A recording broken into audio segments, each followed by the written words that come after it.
ब्रह्मा गुरुविष्णु गुरुर्देवो महेश्वरः गुरुर्साक्षात् परं ब्रह्म तस्मै श्री गुरुवे नमः। आज की कथा तन खीन को अति पीन पावन को अपावन गति धरे। कहते हैं शंकर भगवान की बारात के बारे में। कहते अब भूत प्रेतों को आना शुरू हो गया। उनमें कितने ही तो दुबले हैं, कितने हिष्ट पुष्ट हैं, कितने गंगाजल पीते हैं तो कितना जो है खून पीते हैं, कितने के मानव रूपी मुख है तो कितने को जीव जंतु का मुख है। ओ मंत्रार्थ स्प्लासन तो पूर्ण गए तो गए पूर्णासन तो मनोरथा। ठीक है। कहते शंकर जी कहते हैं कि आप मेरे मंदिर आओ, आप सबल हो या निर्बल, पवित्र हो या अपवित्र। शंकर जी कहते हैं मेरा मंदिर खुला हुआ है, जिसको आना है हमारे मंदिर आ जाओ, हमारे घर आ जाओ। शंकर भगवान को किसी को मना नहीं करते। आप एक बार मेरे पास आओ। जगत में कैसा भी आदमी हो, परंतु शिव जी कहते मैं आपकी प्रतीक्षा कर रहा हूँ, मेरे पास आ जाओ। जितने आए उनको शिव जी स्वीकार करते हैं, वे किसी को मना नहीं करते, क्योंकि ऑर्डर दानी है। कहते भोले बाबा से बढ़कर के दानी देवताओं में कोई नहीं है, उनके दरबार से कोई खाली नहीं जाता है। भूत प्रेत पिशाच सारे आ गए, हजारों की संख्या में। सब कहते हर हर महादेव, हर हर महादेव, जय घोष हुआ। कोई डमरू बजाता है तो कोई नगारा बजाता है। एक भयंकर वातावरण उत्पन्न हो गया। यह सब देख के देवताओं की स्त्रियां कहने लगी जे जैसे दूल्हा तैसी बनी बाराता। जैसा दूल्हा है वैसा बारात भी होगा ना। काफी संख्या में लोग आ गए। अब देवताओं को दूल्हे से कोई काम होता तो ये लोग बीच में आ जाते थे। देवता कहते हैं कि मुझे दूल्हे से बात करनी है, वह साफ मना कर देते थे। कहते पहले हमसे मिलो। देवताओं को लगा कि यह मुसीबत हमने बेकार उत्पन्न कर दी। भूत प्रेत कहने लगे देवताओं आपकी आंख का कोई भरोसा नहीं है, हमारे दूल्हे को आपकी नजर लग जाएगा। अब इसमें नजर लगने की कौन सी बात थी। शिवजी तो भस्म लगा के बैठे हैं, पर देवता शिवजी के पास नहीं पहुंच सकते हैं। मतलब कहते हैं जो इसका अर्थ यह है कि शिवजी कभी भी किसी को अपने से अलग नहीं रखते। मानव अपनी बुद्धि के क्रामत से अलग हो जाता है।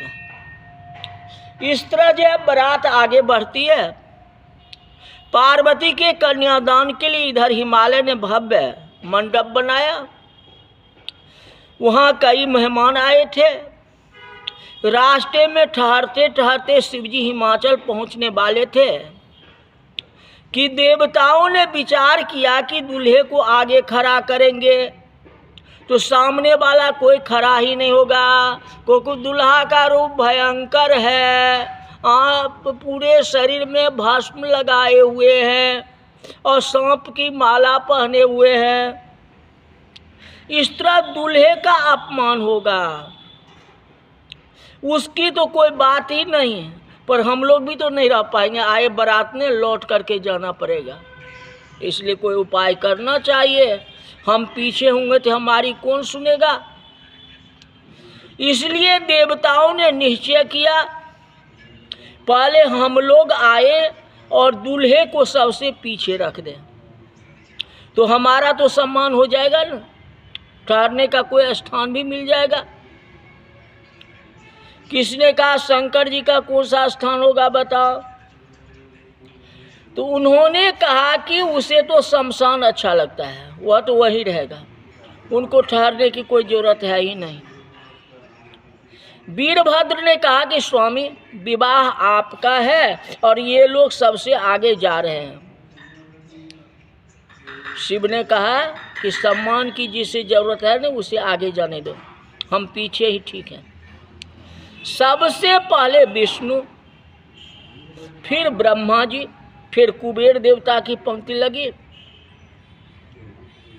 स्वागत बड़े धूमधाम से हुआ। विष्णु को देखने के बाद लोग नाचने लगे। हिमाचल वासियों ने सोचा जी यही दुल्हा राजा है, देखने में कितने सुंदर है, भाग्यशाली है, हमारी पार्वती कितनी तपस्या की थी, इतना सुंदर दुल्हा मिल गया, राधे राधे, कितना तपस्या की थी, उसके पति के बारात में आए लोग इतने सुंदर हैं तो दुल्हा राजा कितना सुंदर होगा। विष्णु भगवान सोचने लगे जो दूल्हे को देखने के बाद तो आप में से कितने की जान चली जाएगी। यही एक सवाल है। दूल्हे के गण जो हो उनके साथ न जाने कितना का जीवन निकल जाएगा, इसका कौन ठीक है। दोनों ही प्रसंग ऐसे हैं, दोनों की जान जाती है। बर राजा की बारात जाए तो भी जान जाए, ऐसी कहलाती है। अंदर से जान जाए तो भी ऐसा ही होता है। एक कन्या के साथ जाता है तो दूसरा चिता के साथ जाता है। विवाह दोनों का होता है, एक अर्थी पर जाता है और एक जो है घोड़े पर बैठ करके जाता है। अंतर इतना ही है ना। दोनों के सगे संबंधी इकट्ठे होते हैं, उनमें पगड़ी पहनती है और दूसरे में पगड़ी उतारनी पड़ती है। अंतर तो यही है ना। लेकिन शादी दोनों की होती है, जन्म और मृत्यु दोनों की होती है। बाकी दोनों की जान जाती है, सब की जाती है।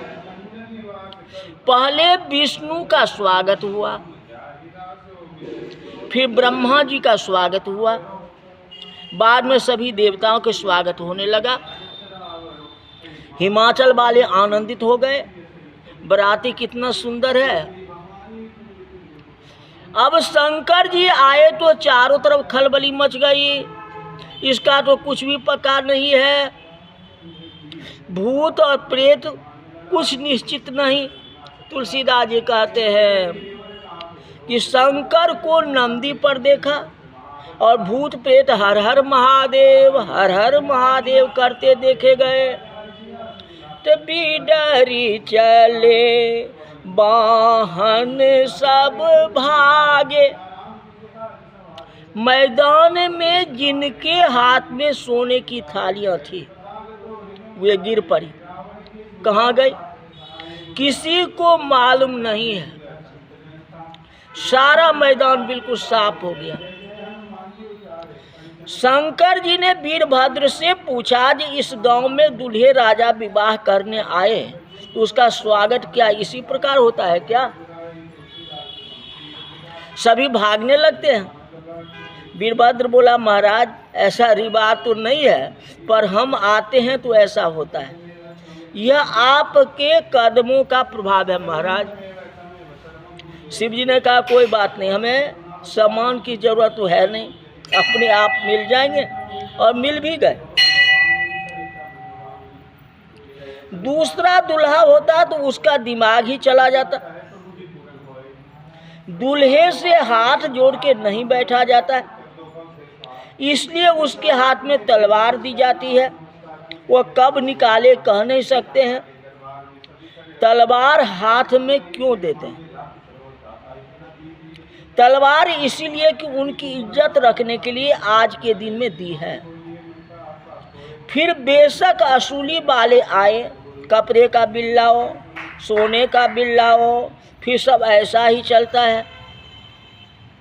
भगवान शंकर अपने ही अंदर आते हैं। संपूर्ण गांव में सन्नाटा छा गया।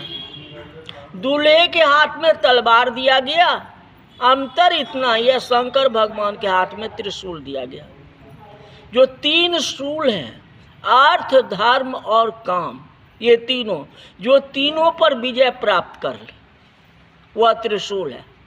वह त्रिशूल जो है भगवान के हाथ में, शंकर जी के हाथ में। चलो कोई बात नहीं। संपूर्ण गांव में सन्नाटा छा गया। ये तो दुल्हा नहीं है, ये तो यमराज का दूत है। घर में सभी लोग कांपने लगे, कोई बोलता नहीं है, सबको भय लगता है। जो हिमालय का जमाई है, मैं इसमें क्या बोल सकता है। जब माता पिता को पसंद ही है तो इसके बीच में हम क्या कर सकते हैं। इसके विरुद्ध जाएंगे तो हिमालय हमें दंडित कर देंगे या देश से निकाल देंगे। बड़ी उम्र के लोग नहीं बोलते हैं, पर बच्चे तो बोलेंगे ही ना।